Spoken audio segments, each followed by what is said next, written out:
Buenas tardes, estudiantes y docentes de la Universidad Azteca que hoy nos acompañan.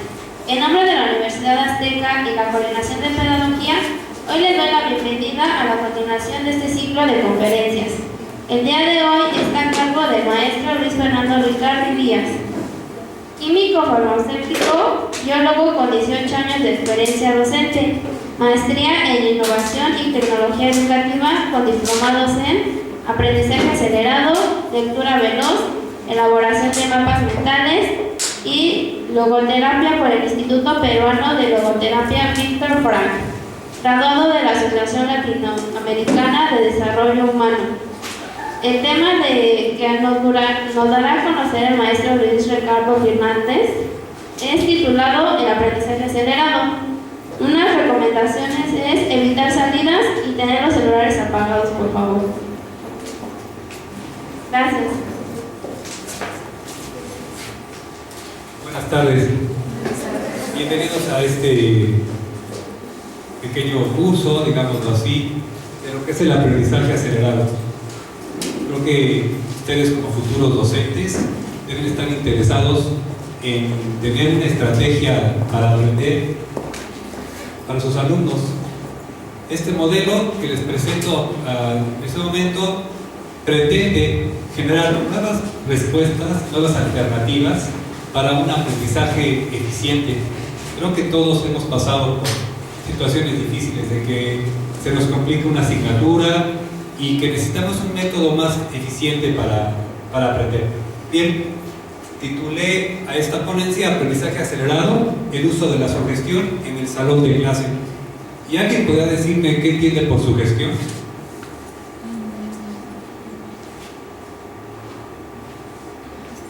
Bueno, vamos a intentar definir sugestión, porque hay gente que la confunde con hipnosis, ¿verdad?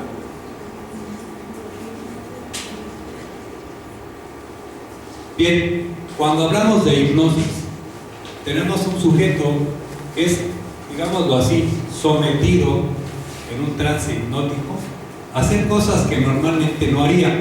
Ejemplo, en alguna ocasión se dio el caso de un trance hipnótico en el que a la persona se le dijo que iba a morder una manzana en cuanto acabara el trance, y el objeto que le iban a dar iba a ser una manzana. Sale del trance y el objeto que le dieron no fue una manzana, fue una cebolla, y se la comió como si fuera una manzana. Eso es hipnosis. Por otro lado, la sugestión tiene que ver más que nada con la manera en que los medios nos venden las cosas. Una persona que es sugestionada es llevada a hacer cosas que de todas maneras pensaba hacer, pero de un modo diferente, ¿sí? Por ejemplo, ustedes tienen sed y entran al centro comercial y la misma publicidad los puede llevar a consumir una bebida. A fin de cuentas, ustedes satisfacen su sed. El cómo lo hacen es el meollo de la sugestión. O sea, la sugestión nada más dirige de alguna forma la voluntad que ya tenías.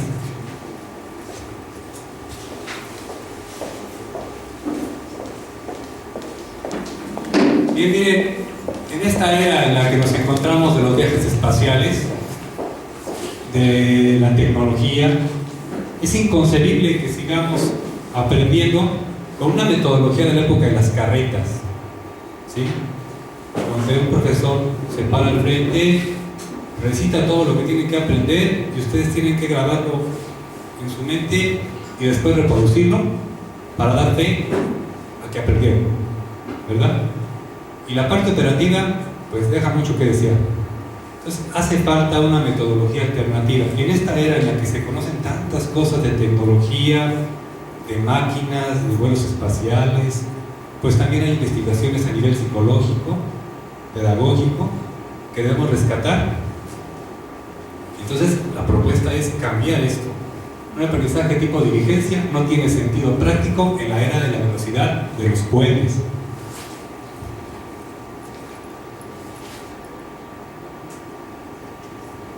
Fíjense que es asombroso que tengamos una capacidad desconocida.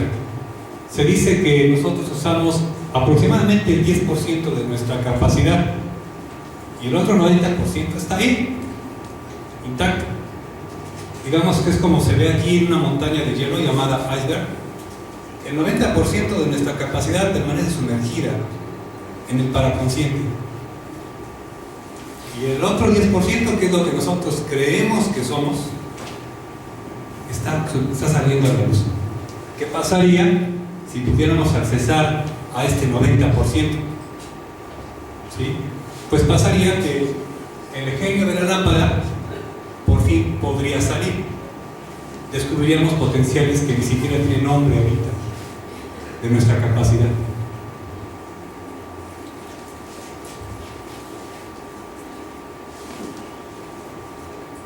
Bien, por los años 60, principios de los 70, el doctor Georgi Lozano, un búlgaro, y la doctora Gateva, pedagoga,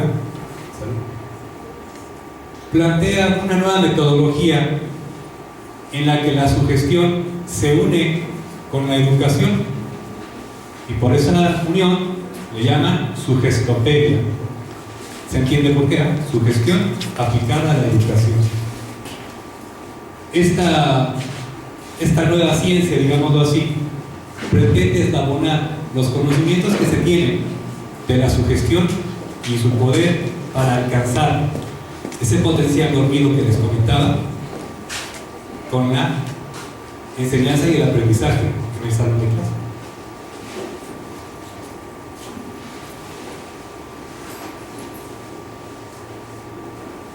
La sugestopedia se va a fundamentar en estos tres principios, fíjense. Algo que podríamos pensar que es inaudito en algunos salones: la alegría y la ausencia de estrés, la unidad consciente y paraconsciente, y la sugestión como vínculo para entrar a las reservas escondidas de la mente. ¿Qué es esto de la ausencia de estrés y la alegría? ¿Cómo es que aprende un niño? Jugando. No se va a enfocar en estar aprendiendo las cosas. Simplemente vean cuando estamos pequeños viendo la televisión y pasan un comercial, llegan a repetirlo el comercial. ¿Sí lo han visto? Y no me digan que se pusieron a estudiar lo que decía el comercial. Algo espontáneo. Cuando aprendemos sin estrés, el aprendizaje fluye.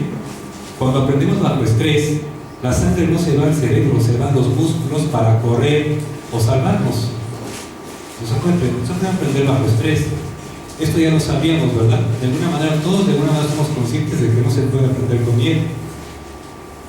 La unidad consciente y paraconsciente, todos estamos hablando todo el tiempo y de alguna manera hay una comunicación con nosotros mismos. Sin embargo, hay una parte, como les comentaba al inicio, que no tenemos acceso, que es la parte paraconsciente, es decir, todas las cosas que no tienen que ver con la conciencia, puede ser subconsciente. ¿Sí? Entonces hay una unidad, o debe haber una unidad entre el consciente y el paraconsciente. La sugestión como vínculo con las reservas de la mente. Les comentaba que si nosotros podemos ver cómo la publicidad hace mella en nosotros para comprar cosas, imagínense el poder que podría tener para que nosotros pudiéramos aprender mejor. Lozano lo que hace es integrar estos tres conocimientos que ya se tenían en una metodología que es la sugestopedia. En eso radica el cambio.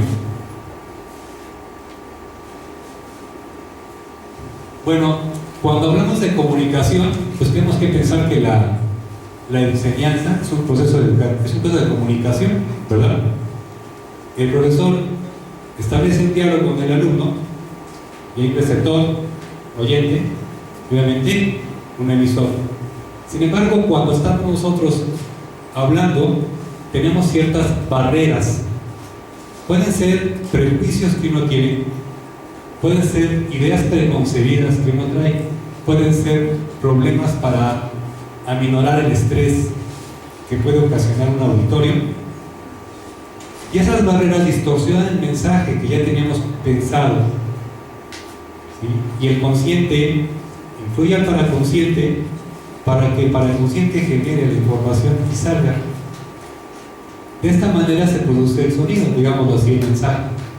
Esto sin contar el ruido externo que pudiera haber en un momento dado, ¿verdad?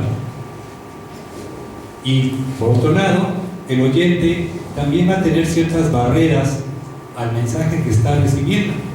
A lo mejor está pensando en una preocupación en ese instante y el mensaje que le estaba llegando no llega como debería, está desconectado en ese momento.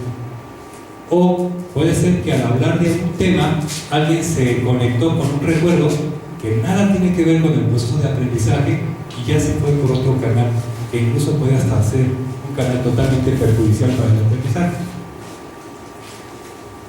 De esta manera es como los alumnos conciben la comunicación que se da entre el profesor y el alumno.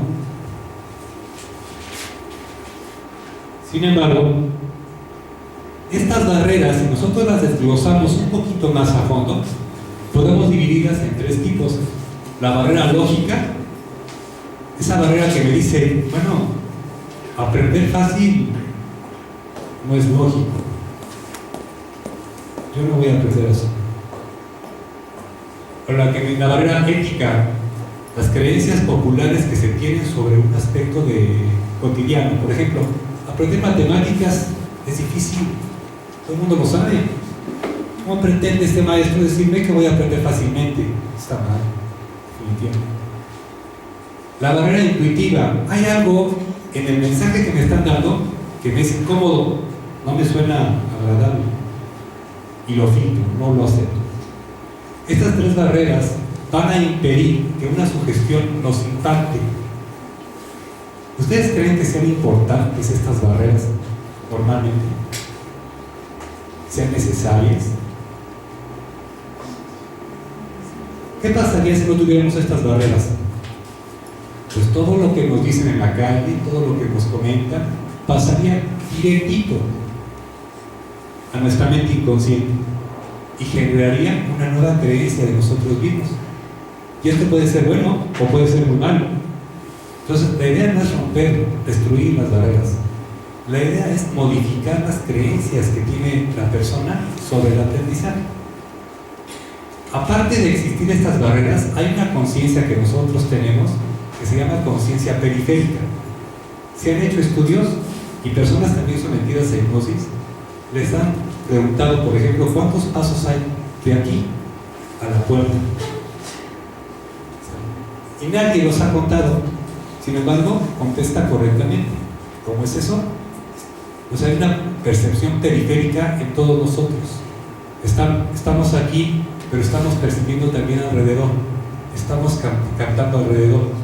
Por ejemplo, cuando alguien está atrás de nosotros, no es que lo estemos viendo, sentimos que hay alguien atrás o que alguien nos está mirando.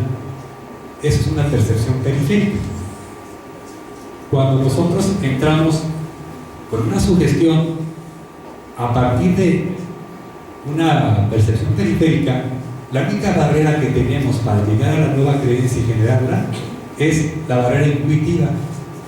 La idea de que algo no está funcionando bien y me incomoda, me estresa.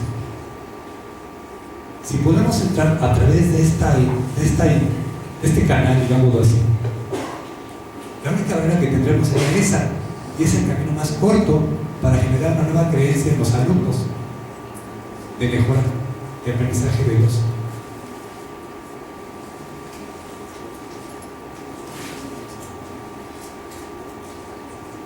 Bien, ya un poquito más entrando en materia, ¿qué es esto de principios que debe guiar al profesor? Bueno, un profesor tiene una metodología de trabajo, sin embargo, según Lozano, hay ciertos principios que favorecen el aprendizaje veloz. Uno de esos es el que ya conocemos como la autoridad que un profesor tiene, que conoce el tema y que sabe enseñarlo, ¿verdad? Pero un aspecto que quizá no todos estemos de acuerdo es en la infantilización que debe tener un aprendizaje. Romper la estructura rígida de un proceso de aprendizaje que favorezca que me relaje y me sienta cómodo para que fluya el aprendizaje hacia mí. Y eso se logra de alguna manera generando momentos lúdicos, ¿sí? Momentos alegres, donde la alegría de aprender se manifiesta. Todos hemos vivido momentos en que hemos aprendido algo y nos hace sentir muy bien, ¿verdad? Nos sentimos súper bien. como que crecemos como individuos. Si intentamos recordar esos momentos, podemos atraer las sensaciones que teníamos en esos momentos y lograr un aprendizaje eficiente. Por otro lado, tenemos el plano doble. Los alumnos mencionan que hay un plano doble. Y esto parece mentira, pero también es bien cierto. Como profesores, que van a hacer también ustedes, comunicamos un mensaje en dos canales, el verbal y el no verbal. Dicen que cerca del 7% del mensaje que mencionamos es verbal. El resto es no verbal, que puede ser por las actitudes que yo traigo en mi cabeza que van a permear, ¿sí?, hacia ustedes. Es decir, lo que sería mi expectativa. Vamos, este grupo no va a aprender. ¿Qué caso tiene? ¿Para qué? O puede ser que tenga una idea diferente. Estos muchachos que hablan no pueden aprender de una manera fabulosa. Si yo me creo eso, voy a generar esa expectación hacia ustedes. Y voy a poder modificar también sus creencias, porque hay una percepción no verbal que va a impactarlos a ustedes.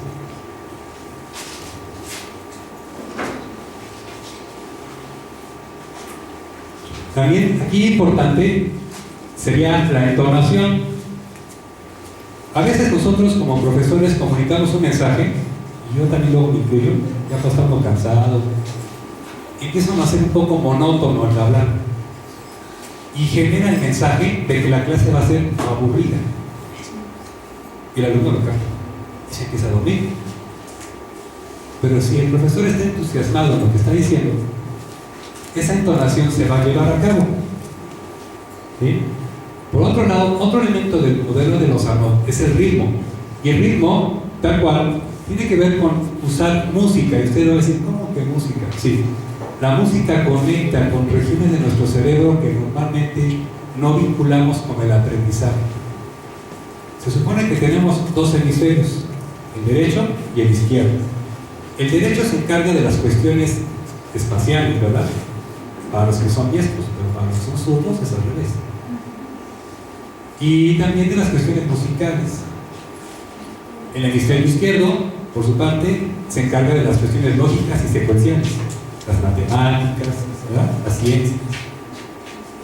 ¿Qué pasaría si nosotros pudiéramos vincular ambos hemisferios en un proceso de aprendizaje? Pues es como un concierto. Imagínate un concierto en una sala donde nada más tocan los violines y los demás están sin tocar. A un concierto en el que toda la música está, todos los instrumentos están, es nada que ver, ¿verdad? El sonido es diferente. El aprendizaje, por consiguiente, también sería diferente si usáramos la música. Menciona otro elemento interesante del modelo de Lozano, que es el concierto pasivo. En la primera parte del concierto de ritmo, aquí hablamos de usar un ritmo para enseñar. En un concierto pasivo pretendemos que el alumno se relaje mientras está aprendiendo. Y esto se logra a partir de ejercicios de relajación. Ustedes no lo ven. Pareciese que el yoga no estaba tan mal como estrategia de enseñanza. De hecho, en Bulgaria, donde es origen Giorgi Lozano, el creador de este método, la mayoría de la gente practica yoga de forma natural. Bien, ¿cómo vamos a aplicar este método en el salón de clase? Si nosotros nos dedicáramos a aplicar la sugestopedia en el salón de clase, ¿cómo lo haríamos? Bueno, la metodología que sugiere Lozano se divide en tres partes, fíjense. Las actividades preliminares, o sea, cómo preparo a mis alumnos para que quieran aprender y que puedan aprender. La presentación del material que quiero que aprendan y la práctica, cómo asiento ese material en sus cabezas, ¿sí? En las actividades preliminares tenemos lo que sería la relajación física. Relajar al alumno, que no esté tenso, no esté pensando sus problemas, no tenga ansiedad. La relajación mental, que podamos liberarlo de sus pensamientos tóxicos, sus creencias, el plan sugestivo. El plan sugestivo es precisamente inyectar en el subconsciente la idea de la posibilidad de que aprender es fácil. Por otro lado, en la parte de la presentación tenemos lo que es el repaso y el avance. Aquí se presenta al alumno el material que vamos a ver Ahorita vamos a ir paso por paso para que lo vayan viendo. Una presentación dramatizada de ese material para anclarlo en su cabeza, con repaso de música alegre, y eso sería nuestra presentación. Por último, la práctica, la activación, la elaboración y lo que tenemos todos, los exámenes. Sin embargo, aquí plantea un examen interesante, un examen que el profesor no califica, se califica el alumno, se da cuenta si aprendió o no. Ya después se programan evaluaciones en las que se les da una fecha, pero la idea es que el alumno se dé cuenta de que está aprendiendo y aumente su autoestima. ¿Sí? ¿Algún comentario? Bien, pues vamos a analizar por detalle las actividades preliminares. Les comentaba el relajamiento físico, que tiene que ser con música, con ejercicio de calentamiento. Aquí podemos usar ondas de calor y tensión, ¿verdad? El relajamiento mental, que promovemos que el pensamiento esté involucrado en viajes placenteros. Aquí se pueden generar ejercicios de concentración, por ejemplo, plantear que vean una imagen y no permiten que otra cosa venga a sus mentes, ¿verdad? Les puedes plantear, por ejemplo, a ver, no piensen en una araña. Cuando piensen en una araña, en un hojita de papel con un puntito. Eso desarrolla la concentración y la habilidad de estar entonación con el cerebro subconsciente, ¿sí? Con la parte subconsciente, que no me esté distrayendo. Recordar la alegría de aprender, importantísimo. Si yo logro que mi alumno recuerde la alegría que tuvo cuando aprendió, por ejemplo, a andar en bicicleta, puedo hacer que llegue a la práctica ese recuerdo y pueda actualizarlo en el nuevo aprendizaje que pretendo generar. El repaso avance es un marco general o un organizador anticipado, como decía Oswald, ¿se acuerdan? Lo que son los mapas conceptuales. La presentación dramatizada, que les comentaba hace un rato, en la que se pone música alegre en algunas ocasiones y que va a propiciar la asociación de imágenes. El repaso con música, en la que podemos generar un estado de relajamiento y un estado placentero para aprender fácilmente. La práctica que comentábamos, que es la activación, en la que van a hacer algo con ese aprendizaje adquirido. Puede ser un intercambio de preguntas en el grupo, con una pelotita. A lo mejor que sueltan la pelota, a ver, háganse preguntas entre ustedes de lo que aprendieron, y van ellos entonando con lo que aprendieron. O puede ser que elaboren algo. Por ejemplo, aquí tenemos el caso de que están aprendiendo triángulos y están activando el conocimiento a través de un lazo en el que forman diferentes tipos de triángulos, y están elaborando también figuras con triángulos, se están vinculando con el conocimiento. Y los exámenes y calificar para recuperar la información y darme cuenta que tanto aprenden. ¿Alguna duda hasta aquí, muchachos? Bien, ¿han escuchado hablar del efecto Pigmalión? ¿Alguien lo conoce? Se supone que todos nosotros somos, digámoslo así, esclavos de las expectativas que otros tienen de nosotros. Y eso tiene que ver mucho con la sugestión. Si alguien cree que tú no eres capaz y estás en contacto con esa persona todo el tiempo, va a llegar un momento en que te vas a empezar a creer eso. Por eso dicen que hay que evitar a la gente tóxica, porque va a influir en tus acciones, en lo que puedes llegar a ser. El efecto Pigmalión tiene un ciclo, digamos que es el ciclo de las influencias que impactan y causan refuerzo. Por ejemplo, una creencia que tenemos acerca de nosotros, aquí lo vemos, va a influenciar las acciones nuevas que tengamos, y esas acciones van a impactar a los demás. Y este impacto va a producir una respuesta en los demás. ¿Están de acuerdo conmigo? Y eso va a generar, a partir de esa respuesta, otras creencias de mí. ¿Sí? ¿Y esto qué va a ocasionar? Va a ocasionar que yo tenga otras acciones. Digamos, si se está burlando de mí, yo voy a tomar una actitud a lo mejor agresiva, ¿verdad? ¿De acuerdo? ¿Y esto qué va a pasar? Que va a generar o va a reforzar mi creencia acerca de mí mismo. ¿Sí se fijan que es un ciclo? ¿Qué pasaría si nosotros pudiéramos incidir en algún momento, en algún eslabón de aquí, pues rompemos el ciclo. Si cambiamos las creencias que un alumno puede tener de sí mismo, vamos a lograr que va a cambiar sus actitudes, va a tener nuevas acciones. Y esto va a repercutir en que lo vean diferente. Y así es como empezamos a romper el ciclo de las expectativas a las que somos esclavos. Bien. En algunas ocasiones estamos frente al grupo, no sé si alguno de ustedes sea maestro, ¿no? Bueno, cuando estamos frente al grupo, les decía, uno puede generar estas expectativas. Aquí vemos, por ejemplo, el caso de un maestro que está viendo a su alumna y la está viendo como un futuro astronauta.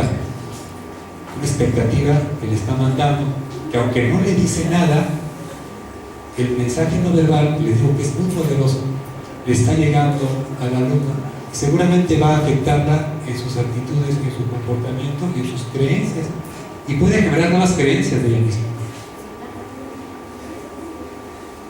Bien, me gustaría hacer como una especie de ensayo, una pequeña demostración. No pretendo que funcione al 100%, porque para que funcione al 100% necesitamos tiempo, más tiempo, pues, para que me entiendan. Sin embargo, me gustaría que hiciéramos algunos ejercicios, una demostración en la que pudiéramos ver cómo es que funciona el método de Lozano, y posteriormente llevaremos a cabo un ejercicio para relajar la mente. Por último, vamos a recuperar un recuerdo agradable en el que hayamos aprendido con facilidad y sin esfuerzo. Y bueno, la invitación es que sigan las instrucciones si quieren, y que pues en este momento se den la oportunidad de divertirse. ¿Sí? ¿Están de acuerdo? Sí. ¿Alguien no quiere hacer? Sí. Bien, pues vamos a empezar nuestro ejercicio. Los invito a que se pongan de pie.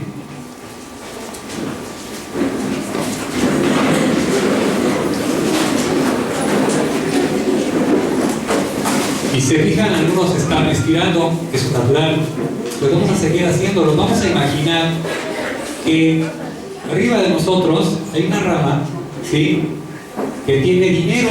Hay un árbol que tiene dinero. Un árbol de dinero. Todos queremos dinero. Pues vamos a intentar imaginar que podemos agarrar ese dinero.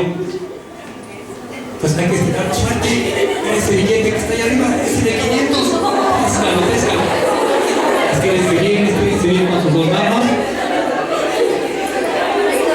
Sientan la tensión un poquito en su espalda. ¿Ok? ¿Cómo se sienten? Tomen asiento. Bien. Este pequeño ejercicio, ahorita seguro se sienten un poquito más relajados, ¿verdad? Bien. Esto que ven aquí se llama yantra. Un yantra es una imagen oriental que tiene como objetivo ayudar a la concentración y mejorar. También puede servirnos para relajarnos. Yo aquí lo que les pido es simplemente que intenten ver los triangulitos y relajarse mientras vamos a escuchar un poco de música de la que maneja Lozano. Espero que les guste. Concéntrense, libérense de todas las inquietudes. En el momento que sientan que sus ojos se cansan, ciérrenlos, no se obliguen a verlo. Intenten pensar en algún momento agradable que hayan tenido en su vida. A lo mejor un momento en el que estuviste relajado en tu casa, unas vacaciones bien enamoradas. Piensa en ese momento, actualiza. Intenta acordarte de él. Siente cómo las preocupaciones que cargas en este instante son como globos que se desprenden, llenos de gas y se pierden en el espacio. Siente cómo te liberas de todas tus preocupaciones, de todas tus ansiedades,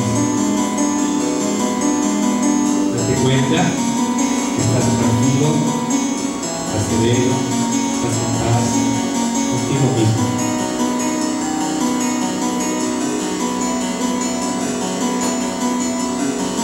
Si quieres cerrar tus ojos, hazlo. No te obligas a tenerlos abiertos. Intenta imaginar aquel momento en que para ti aprender fue fácil. Algo que ocurrió que te hizo sentir satisfecho con tu capacidad de aprender. Que te diste cuenta que aprender era muy sencillo. Tal vez cuando aprendiste a manejar, tal vez cuando aprendiste a manejar algún aparato que consideraban difícil de manejar. Quédate tranquilo, intenta recuperar ese recuerdo de tu capacidad.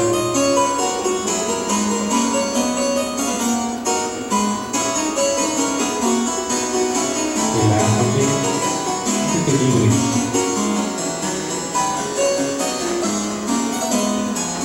¿Qué pasaba en ese recuerdo? ¿Cómo te sentías? ¿Cómo sentías tu cuerpo? ¿Puedes recordarlo?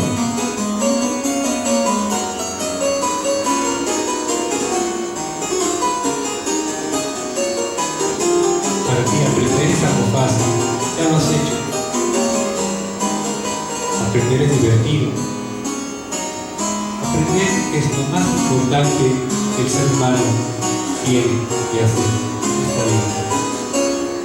Todos pretendemos aprender de nosotros, aprender de los demás, conocer nuestro mundo, para disfrutarlo, para compartirlo, para ser más felices. Aprender es importante.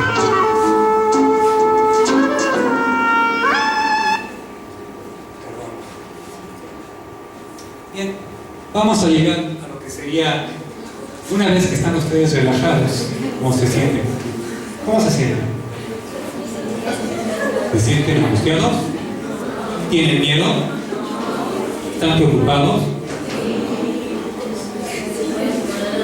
La mayoría se siente a gusto, ¿no?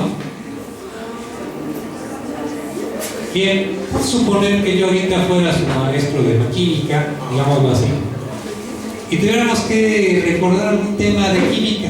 Y algunos dicen, no, no química. Bueno, pero a lo mejor esto ya lo vimos en clase, de saber nomenclatura. Este es un organizador anticipado, un mapa conceptual según Nova, ¿verdad? Y aquí vemos que la nomenclatura, ¿de qué? De compuestos, que es el estudio del nombre de las sustancias, ¿verdad? Que los compuestos pueden ser poliatómicos, ¿verdad? Quizá que es eso, pero ya se suponía que lo habíamos visto, en ese sentido podríamos repasarlo, si fuera el momento, ¿verdad? Y pueden ser binarios, y los binarios se clasifican cuando hay un metal y un no metal, cuando dos no metales se juntan, y cuando un metal y un metal se juntan, se pueden dar casos de que el metal tenga más de una valencia, o que tenga una valencia única. Y para nombrar los compuestos binarios se usa el prefijo puro. A lo mejor yo puedo decirles que a partir de la nomenclatura vamos a trabajar. Vamos a hablar de nomenclatura de compuestos binarios. ¿Cómo nombro compuestos binarios? ¿De acuerdo? Bien, a partir de ese momento sería lo que se conoce, según Lozano, como la presentación dramatizada. O sea, una presentación en la que vamos a intentar vincularnos con el alumno y mantenerlo en un estado de atención. Aquí pudiera yo haber usado modelos de plástico, figuras que tocaran, ¿sí? Lo que se conoce como periféricos, que son imágenes que pegamos en las paredes con aquello que queremos enseñar, ¿sí? Podría usar yo también una música como esta, ¿sí? Que es alegre, invita a aprender, ¿verdad? Que no tiene nada que ver con tensión. Se fijan, este tipo de música es música barroca, ¿verdad? Del siglo XVIII. 4 cuartos, música de largos y largueros. Alguien puede decir, no, es que esa música no me gusta, ¿por qué tiene que escucharla? Bueno, por la sencilla razón de que el creador del método, una vez que esta música dice que que mejor funciona. Yo no me atrevería a cambiarla hasta no comprobar que no funciona, ¿verdad? Incluso cuando estudiemos nosotros solos, podemos poner este tipo de música y verán que el efecto es muy agradable. Pueden aprender tal vez con más eficiencia sin estrés. De hecho, el mismo Bach componía música para el rey, para que el rey aliviara sus migrañas. O sea que la música barroca tiene un efecto medicinal, aparte de todo. Bien. Bien, en la cuestión dramatizada yo podría plantear, bien muchachos, la valencia es el poder de combinación entre dos o más elementos con afinidad química. Miren, es como el 14 de febrero, ¿sí? Están enamorados, se enamoran los átomos y es como granos de valencia cuando se unen, cuando hay una afinidad, una atracción. ¿Fijan?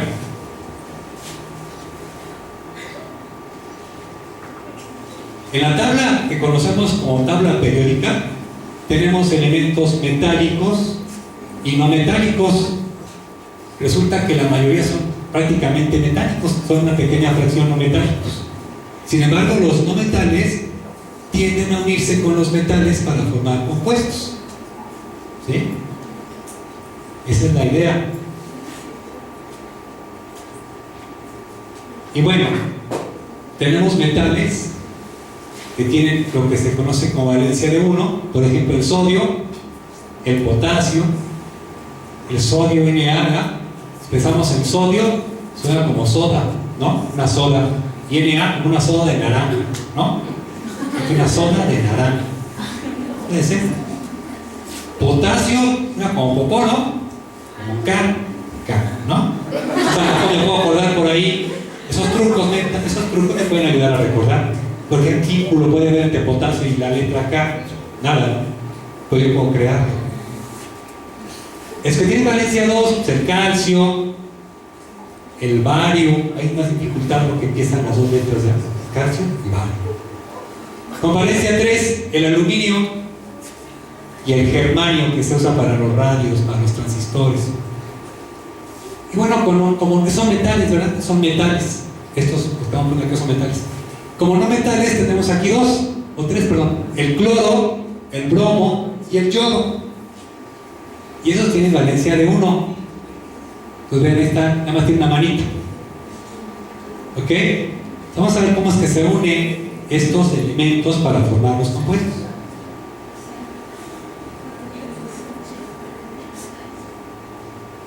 Bien, el metal, en este caso el sodio, se va a unir con el no metal cloro, están compartiendo su valencia, ¿verdad? Y van a formar un compuesto, ¿verdad? ¿Ahí vamos bien? ¿Y cómo vas a escribir el nombre? Se escribe primero el nombre del metal, el símbolo del metal y luego el de no metal. Y para nombrarlos le agregamos la terminación uro. Por ejemplo, el cloruro de sodio, que es la sal de mesa.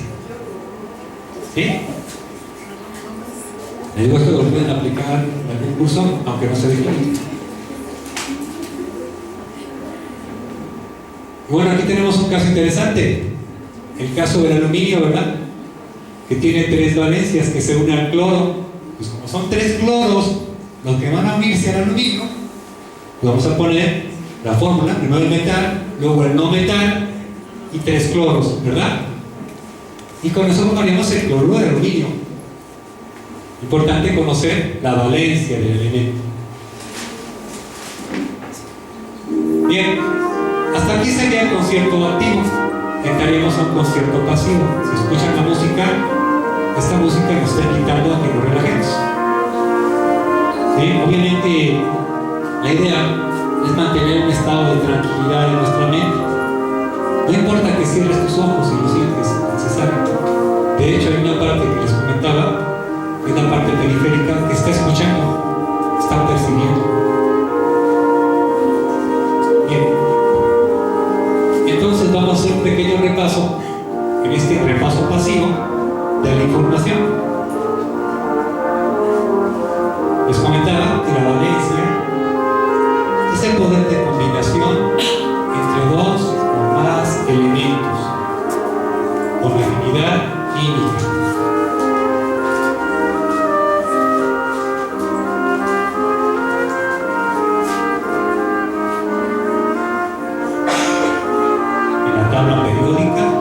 existen metales y no metales.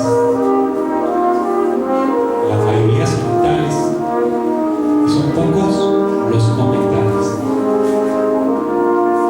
Cuando se unen los elementos, se unen metales con no metales para formar compuestos.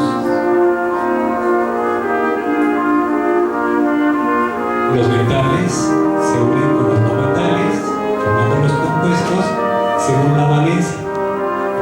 Hay valencia de 1, valencia de 2 y valencia de 3. La valencia de 1 para los metales como el sodio, Na, y el potasio, K. La valencia de 2 puede ser para el calcio o el bario. La valencia de 3 para el aluminio o para el germanio. Y los no metales, por ejemplo el cloro, el bromo y el yodo, tienen valencia de 1.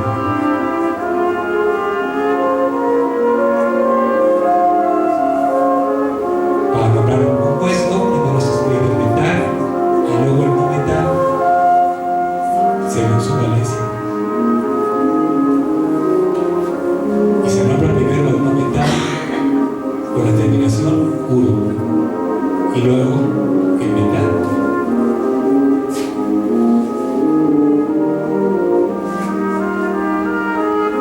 En el caso del cloro de aluminio, vemos que el aluminio tiene 3 valencias y se une con el cloro, que tiene una valencia,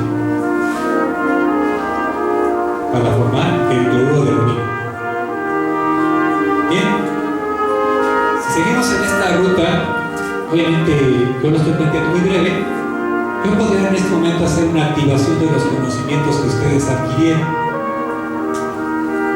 Y vamos a intentarlo hacer, a ver qué tanta información captamos. A ver quién quiere pasar.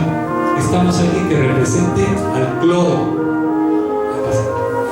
La compañera va a ser el cloro. Recuerden que el cloro es un ¿qué? ¿Quién sabe qué es el cloro? No metal, bien, usted va a ser el cloro.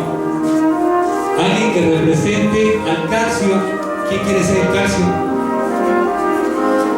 Estamos frente al calcio. ¿Está bien? Al pase.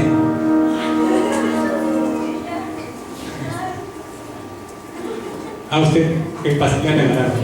Usted puede ser otro cloro, permítame. Fíjense bien por qué le dije a su compañero eso. ¿Qué valencia tiene el cloro? 1, ¿verdad? ¿Ok? Pues usted tiene sus valencias como calcio. ¿De qué lado ponemos al calcio? Es un metal. Izquierdo, ¿verdad? Usted se pone de este lado, del lado izquierdo, y va a extender sus 2 valencias, sus manitas, ¿verdad? Y su compañera, su cloro, se va a unir a una manita de su compañera. A ver, una manita de usted la otra, de este lado. ¿Ah? Muy bien. ¿Se fijan? Ya tenemos el compuesto. ¿Cómo se llama el compuesto? Cloruro de calcio. ¿Cuál es la fórmula? Pues vean, un calcio y 2 cloros. ¿Fijan? Igual le puedo hacer para el caso del cloro de bario. Muchas gracias. Y lo mismo puedo hacer para el cloro de galio. ¿Verdad? ¿Se dan cuenta? Estoy activando y haciendo algo con la información que acabo de enseñarles. No es lo mismo que se las ponga en el pizarrón y que la copien y que a lo mejor se acuerdan, a que se acuerden más bien de que sus compañeros pasaron y que a lo mejor les iba a tocar a ustedes y les dio miedo, y esos estudiantes quedan fuertes, Bien, yo podría también al finalizar este ejercicio hacer un examen sin calificar, como les comentaba, y a lo mejor alguien lo puede hacer, y les diría, a ver, tienes bario y tienes cloro, ¿cómo quedaría la fórmula? El nombre sería cloruro de bario y la fórmula tendría que acordarme de la valencia del bario. Vean, ya Cl 2, ¿verdad? Porque bario tiene valencia de 2. Vean, se están dando cuenta como que algo sin catar no fue tan difícil, ¿verdad? Imagínense una clase completa usando el método de los orquestopedios, ¿verdad? Bien. que hacer algo, hay que activar la información que uno enseña. ¿Sí? El alumno no se puede quedar nada más con ideas en papel. Tenemos que hacer que actúe con ellos, que elabore algo. Y tal vez un examen en el que no le califique y él se dé cuenta se aprendió. Y a veces puede programar un examen en el que yo le diga, ¿sabes qué? Ahí te voy a evaluar cuando salga. ¿Alguna duda aquí?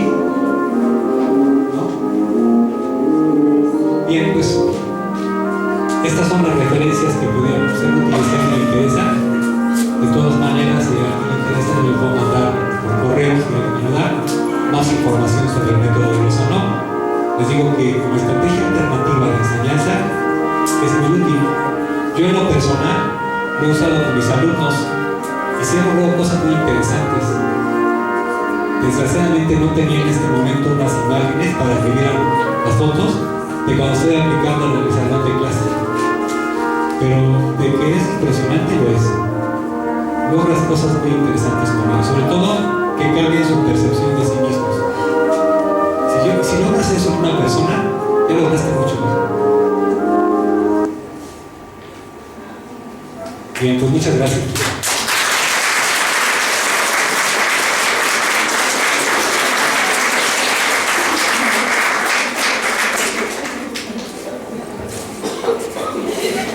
Le damos las gracias al profesor por habernos dado la conferencia.